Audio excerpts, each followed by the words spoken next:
अस्सलाम वालेकुम। आज की इस वीडियो में जो टॉपिक हम मैक्रो इकोनॉमिक्स का डिस्कस करने जा रहे हैं वो है इन्वेस्टमेंट और उसकी टाइप्स। इससे पहले हम कंजम्पशन फंक्शन और सेविंग फंक्शन को ऑलरेडी डिटेल में डिस्कस कर चुके हैं। अब जो थर्ड पार्ट है वो हम डिस्कस करने जा रहे हैं इन्वेस्टमेंट के हवाले से। सबसे पहले बात कर लेते हैं कि इकोनॉमिक्स के अंदर इन्वेस्टमेंट का मतलब क्या है, और अगर हम इन्वेस्टमेंट फंक्शन लिखना चाहें तो वो किस तरीके से लिखा जाएगा। देखिए, इकोनॉमिक्स के अंदर वो एक्सपेंडिचर जो कि हाउस होल्ड्स और फर्म्स कर रहे हैं ऑन कैपिटल गुड्स, उसको हम इन्वेस्टमेंट कह रहे होते हैं। यानी इकोनॉमिक्स में इन्वेस्टमेंट को जब आप वर्ड यूज़ करें तो बहुत ही इसमें आपको केयरफुल होकर वर्ड यूज़ करना चाहिए कि आप किसे इन्वेस्टमेंट कह रहे हैं। सम टाइम स्टूडेंट्स को ऐसा लगता है कि शेयर्स में पैसा लगाना, ठीक है, या किसी तरीके की कोई चीज़, कोई मशीन खरीद लेना, कोई वेयर हाउस परचेज कर लेना, ठीक है, ये सब इन्वेस्टमेंट है। लेकिन इन्वेस्टमेंट हम यहाँ पे इकोनॉमिक्स में किन चीज़ों को कह रहे हैं, वो खर्चे, वो एक्सपेंडिचर्स जो कि कैपिटल गुड्स पे हो रहे हैं, जिसकी वजह से कैपिटल फॉर्मेशन हो रही है, यानी इकोनॉमी के अंदर जो कैपिटल स्टॉक है उसके अंदर एडिशन हो रही है। ठीक है, फॉर एग्जाम्पल मैं आपको एक दो एग्जाम्पल्स देती हूँ कि एक जो है बंदा है, उसका वेयर हाउस था। फॉर एग्जांपल दो इंडिविजुअल्स हैं, आसिम और मुनीर। और आसिम का जो वेयर हाउस था, मुनीर ने उस वेयर हाउस को परचेज कर लिया, ठीक है ना। तो ये मुनीर की इन्वेस्टमेंट नहीं कहलाएगी। जनरली हो सकता है हम ये कहें कि एक जनरल वर्ड्स में तो हम ये इन्वेस्टमेंट का वर्ड बहुत ज़्यादा यूज़ कर रहे होते हैं ना, कि भाई मुनीर ने इन्वेस्टमेंट करी है, उसने वेयर हाउस ले लिया है। पर ये मुनीर की इकोनॉमिक्स के अंदर ये इन्वेस्टमेंट में काउंट नहीं होगा, क्योंकि this is just an ownership transfer, ठीक है ना। इन्वेस्टमेंट क्या है कि अगर एक बंदा फैक्ट्री बिल्ड कर रहा है, ठीक है, ये सब इन्वेस्टमेंट में काउंट होगा, जिसकी वजह से कैपिटल फॉर्मेशन हो रही है। सही है ना। तो शेयर्स परचेज कर लेना भी इन्वेस्टमेंट में नहीं आएगा। वो सिर्फ इन्वेस्टमेंट में जब आ सकता है, उसकी कंडीशन ये हो सकती है कि अगर वो जो आप पैसा बेसिकली लगा रहे हो, आपकी तो वो एक तरीके से सेविंग है, ठीक है ना। वो सेविंग फिर आगे जाके चैनलाइज्ड होगी इन्वेस्टमेंट के अंदर, ठीक है ना। यानी आपने जो शेयर खरीदे, वो पैसा फर्म के पास आया, और फर्म अगर उससे कैपिटल फॉर्मेशन कर रही है तो वो फर्म की इन्वेस्टमेंट कहलाएगी, ठीक है। तो इसमें थोड़ा सा हमें एहतियात करनी है कि इन्वेस्टमेंट क्या है। Construction on building of new factories, buildings, roads and communications, plants and machinery, ठीक है। इन पे जो न्यू बेसिकली आप कोई चीज़ जो है वो फॉर्म कर रहे हो, बना रहे हो, वो आपकी जो है वो इन्वेस्टमेंट में आएगी। जो भी कैपिटल गुड्स पे आप कैपिटल फॉर्मेशन कर रहे हैं, उसके लिए जो भी एक्सपेंडिचर कर रहे हैं, वो इन्वेस्टमेंट में काउंट होगा, ठीक है ना। ऑलरेडी किसी ओल्ड बिल्डिंग पे स्पेंड कर देना या कोई चीज़ परचेज कर लेना किसी से, वो इन्वेस्टमेंट नहीं होगी, वो सिर्फ ओनरशिप ट्रांसफर कंसिडर की जाएगी।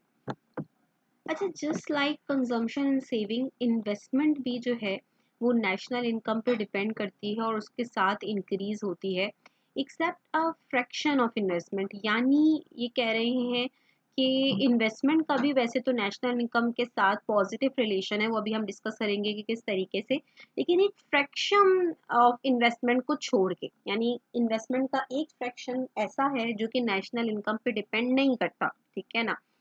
Investment function represents a relationship between amounts of investment that is made up on different level of national income.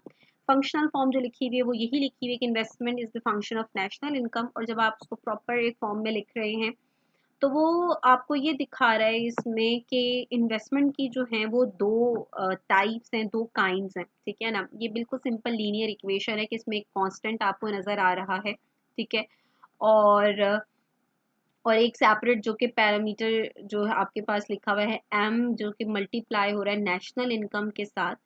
एक तो ये पार्ट हो गया, ठीक है ना, जो नेशनल इनकम पे डिपेंड कर रहा है, और एक पार्ट वो जो नेशनल इनकम से किस पे डिपेंड नहीं कर रहा है, जो सेपरेट लिखा हुआ है उसके साथ। अगर हम नेशनल इनकम को लेट्स सपोज मैथमेटिकली डेफिनेशन में लैंग्वेज में बात करें कि हम नेशनल इनकम को ज़ीरो भी कर दें, तो हमारी इन्वेस्टमेंट जो है वो बराबर आ जाएगी एक कांस्टेंट पार्ट के। तो ये वो पार्ट है जो हम दिखाना ये चाह रहे हैं कि नेशनल इनकम पे डिपेंड नहीं करता, ठीक है ना। इसको हम यहाँ पे बोलते हैं ऑटोनॉमस इन्वेस्टमेंट। क्या बोल रहे हैं?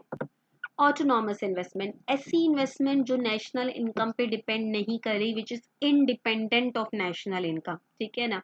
जबकि यहाँ पे अगर हम देखें तो एम क्या है? एम बेसिकली स्लोप है जो आपको ये शो कर रहा है कि अगर नेशनल इनकम चेंज होगी तो उसकी वजह से इन्वेस्टमेंट में कितना चेंज आएगा, जो कि एक सिंपल स्लोप का फॉर्मूला होता है कि change in investment due to change in national income, ठीक है ना। Change in I due to change in Y, ये फॉर्मूला हो जाएगा जो कि स्लोप का फॉर्मूला होता है, ठीक है।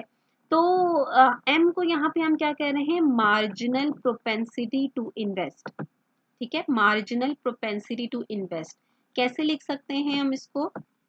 इसको हम लिख सकते हैं कि जो m है हमारा is equal to change in i due to change in y, यानी इन्वेस्टमेंट के चेंज होने, नेशनल इनकम के चेंज होने से इन्वेस्टमेंट में कितना चेंज आएगा।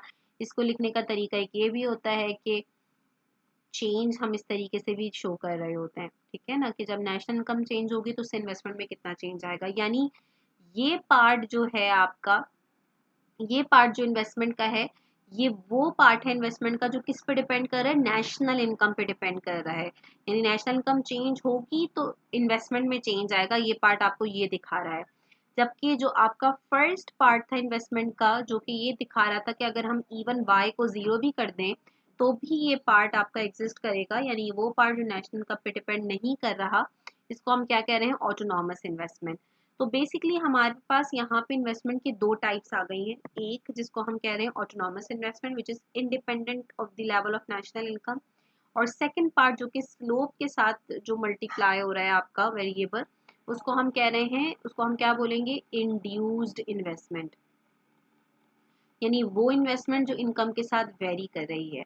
अब थोड़ा सा इसकी डिटेल में चले जाते हैं कि इसी फंक्शन से हमें इन्वेस्टमेंट की दो टाइप्स पता चल गई हैं, ऑटोनोमस इन्वेस्टमेंट और इंड्यूस इन्वेस्टमेंट। थोड़ा सा इसको डिटेल में डिस्कस कर लेते हैं कि व्हाट इज ऑटोनोमस इन्वेस्टमेंट, कौन करता है ये, और ये किस क्यों नेशनल इनकम पे डिपेंड नहीं करती। तो देखिए यहाँ पे ऑटोनोमस इन्वेस्टमेंट की डेफिनेशन लिखी हुई है कि it is that part of investment expenditures which remains unaffected with an increase or decrease in national income of a country। यानी ये इन्वेस्टमेंट का वो पार्ट है जो नेशनल इनकम पे डिपेंड नहीं कर रहा, इकोनॉमी ग्रो कर रही है नहीं कर रही, इकोनॉमी के क्या प्रोस्पेक्ट्स हैं, ये इन्वेस्टमेंट इस पे डिपेंड नहीं कर रही है, ठीक है ना। This is generally done without intentions of earning more income और प्रॉफिट। अब क्योंकि देखें, अब हो सकता है कि कुछ स्टूडेंट्स यहाँ पे कंफ्यूज हो रहे हो कि देखिए इसका मतलब क्या है। इसका मतलब ये कि जब भी एक नॉर्मल इन्वेस्टर इन्वेस्टमेंट करने की का सोचता है तो वो हमेशा क्या देखता है? वो हमेशा सबसे पहली चीज़ ये ऑब्जर्व करेगा कि क्या मेरी इन्वेस्टमेंट प्रॉफिटेबल होगी या नहीं होगी। सिंपल क्वेश्चन तो जहन में आएगा। अब इन्वेस्टमेंट कब प्रॉफिटेबल होगी, इस ये चीज़ बहुत ज़्यादा डिपेंड करती है कि इकोनॉमी की सिचुएशन क्या चल रही है। जब इकोनॉमी के में आपको दिख रहा है कि डाउनफॉल चल रहा है, ठीक है, काफ़ी जो है वो बिजनेस सेक्टर सफ़र कर रहा है, ठीक है, डिमांड इतनी ज़्यादा नहीं है इकोनॉमी के अंदर, तो आप जब देखते हो ना कि इकोनॉमी की ग्रोथ बहुत कम हो रही है, तो आपको दिखता है कि यार इस टाइम पे इन्वेस्टमेंट करना जो है ना वो काफ़ी रिस्की है, लॉस हो सकता है, प्रॉफिटेबिलिटी, एक्सपेक्टेड प्रॉफिटेबिलिटी बहुत कम दिख रही है। तो आपकी जो इन्वेस्टमेंट है उसका वो प्रॉफिटेबल होगी या नहीं होगी, ये बहुत ज़्यादा डिपेंड करता है कि इकोनॉमी की नेशनल इनकम क्या है, इकोनॉमी की ग्रोथ कैसी चल रही है। अब आप देखो कि हम कह रहे हैं कि ये वो इन्वेस्टमेंट है जो नेशनल इनकम पे डिपेंड नहीं कर रही, जो इस चीज़ को देखते हुए हो ही नहीं रही है। तो ज़ाहिर है जब ये इस चीज़ को देखते हुए नहीं हो रही तो इसका जो मोटिव होगा वो प्रॉफिट मोटिव नहीं होगा, ठीक है ना। ये इस वजह से नहीं की जा रही होगी कि भाई आप प्रॉफिट कमाएं, क्योंकि जब ये नेशनल इनकम को देखते हुए हो ही नहीं रही तो इसके पीछे जो ऑब्जेक्टिव है वो भी प्रॉफिट नहीं है। अभी कौन कर रहा है इन्वेस्टमेंट और क्यों कर रहा है इन्वेस्टमेंट? फिर जब ये मोटिव नहीं है तो फिर और क्या मोटिव है? तो बेसिकली ये जो इन्वेस्टमेंट है ये आपकी कौन कर रहे होते हैं? गवर्नमेंट कर रही होती है फॉर वेलफेयर मैक्सिमाइजेशन, जिसका ऑब्जेक्टिव क्या होता है? वेलफेयर मैक्सिमाइजेशन, सोसाइटी की वेलफेयर को मैक्सिमाइज करना, ना कि उसका ऑब्जेक्टिव अपने प्रॉफिट को मैक्सिमाइज करना होता है। और इसमें आपकी एग्जांपल में आ जाएगा इंफ्रास्ट्रक्चर, स्कूल, हॉस्पिटल्स, इन सबको बनाना, रोड्स, ठीक है, ब्रिजेस बनाना, ठीक है, हाईवे नेटवर्क बनाना, ये सारी चीज़ें जो है वो गवर्नमेंट की इन्वेस्टमेंट है। लेकिन इनका मोटिव जो है गवर्नमेंट का ये नहीं होता कि वो प्रॉफिट जनरेट करना चाह रही है, ना कि वो ये देखते हुए कर रही होती है कि इस टाइम पे इन्वेस्टमेंट करना प्रॉफिटेबल है या नहीं। ये इन्वेस्टमेंट सिर्फ जो प्योर इसका ऑब्जेक्टिव होता है वो होता है वेलफेयर मैक्सिमाइजेशन, सोसाइटी की वेलफेयर को बढ़ाना। इसी वजह से हम इन शॉर्ट कह सकते हैं कि जो ऑटोनॉमस इन्वेस्टमेंट है it is independent of income, ये इनकम से इंडिपेंडेंट है, ठीक है ना, इनकम पे डिपेंड नहीं कर रही। अच्छा, हम इसको ग्राफिकली कैसे देख सकते हैं? अब ग्राफ के अंदर आप यहाँ पे देख रहे हैं कि क्योंकि नेशनल इनकम हमारे पास यहाँ पे जो है एक इंडिपेंडेंट फैक्टर है, यानी इन्वेस्टमेंट डिपेंड कर रही है नेशनल इनकम पे, इन्वेस्टमेंट डिपेंडेंट फैक्टर है। इस वजह से हमने इसको वाई एक्सिस पे प्लॉट करा है, वर्टिकल एक्सिस पे प्लॉट करा है, जबकि एक्स एक्सिस पे हमने नेशनल इनकम को प्लॉट करा है। और आप यहाँ पे देख रहे हो कि जो इन्वेस्टमेंट का हमने ऑटोनॉमस इन्वेस्टमेंट का जो ग्राफ बनाया हुआ है, ये जो है वो हमने हॉरिजॉन्टल बनाया हुआ है। और हॉरिजॉन्टल क्यों बनाया? हम कह रहे हैं भाई नेशनल इनकम ये हो या ये हो, इन्वेस्टमेंट अगर फॉर एग्जांपल 100 मिलियन की हो रही है तो 100 मिलियन की ही रहेगी। नेशनल इनकम के बढ़ने से या कम होने से इस इन्वेस्टमेंट में चेंज नहीं आएगा। हाँ, लेकिन कोई डिफरेंट, कोई दूसरे एग्जोजेनस फैक्टर्स जो हैं वो इस ऑटोनोमस इन्वेस्टमेंट को बढ़ा सकते हैं। फॉर एग्जांपल गवर्नमेंट ने कोई new public development programs start कर दिए, जिसकी वजह से अब वो 100 मिलियन की इन्वेस्टमेंट नहीं कर रही है बल्कि 200 मिलियन की इन्वेस्टमेंट कर रही है। तो ये जो इन्वेस्टमेंट, ऑटोनोमस इन्वेस्टमेंट बढ़ी, इसके पीछे रीजन कोई नेशनल इनकम के बढ़ना या कम होना नहीं था, ये अदर रीजन की वजह से आपकी ऑटोनॉमस इन्वेस्टमेंट बढ़ी, जिसकी वजह से आपका ये कर्व अपवर्ड शिफ्ट हो गया। तो आई होप की बात क्लियर हो रही होगी कि इसको हमने हॉरिजॉन्टल क्यों बनाया है, क्योंकि हम इसको फिक्स दिखा रहे हैं, इंडिपेंडेंट दिखा रहे हैं with the level of national income. अब सेकंड बात कर लेते हैं कि भाई जो इंड्यूस्ड इन्वेस्टमेंट है ये कौन सी इन्वेस्टमेंट है। तो ये सिंपल, इंड्यूस्ड इन्वेस्टमेंट को हमने किस तरीके से लिखा हुआ था, एम इंटू वाई, ठीक है ना, ये वो पार्ट है इन्वेस्टमेंट का जो स्लोप से मल्टीप्लाई हो रहा है। तो this investment directly depends upon a countries national income, यानी ये वो इन्वेस्टमेंट है जो वेरी कर रही है विद वेरिएशन इनकम, जैसे जैसे आपकी नेशनल इनकम बढ़ती जाएगी वैसे वैसे आपकी इंड्यूस्ड इन्वेस्टमेंट भी क्या होती जाएगी, ज़्यादा होती जाएगी।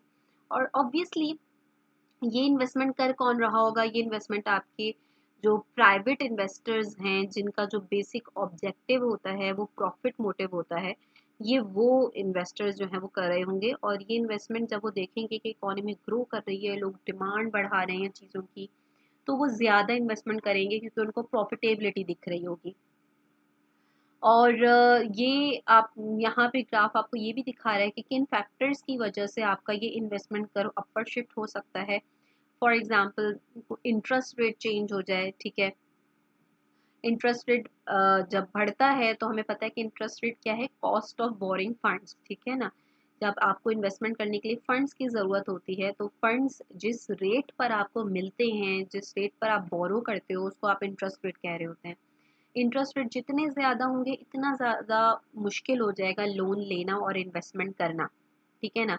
इंटरेस्ट रेट जितना कम होगा इन्वेस्टर की कॉस्ट उतनी कम होगी बोरोइंग की, और वो उतना ज़्यादा इनकरेज होगा इन्वेस्टमेंट करने के लिए। तो ये अदर फैक्टर्स बहुत सारे हो सकते हैं जो हमारी इन्वेस्टमेंट को अपवर्ड शिफ्ट करेंगे, ठीक है ना।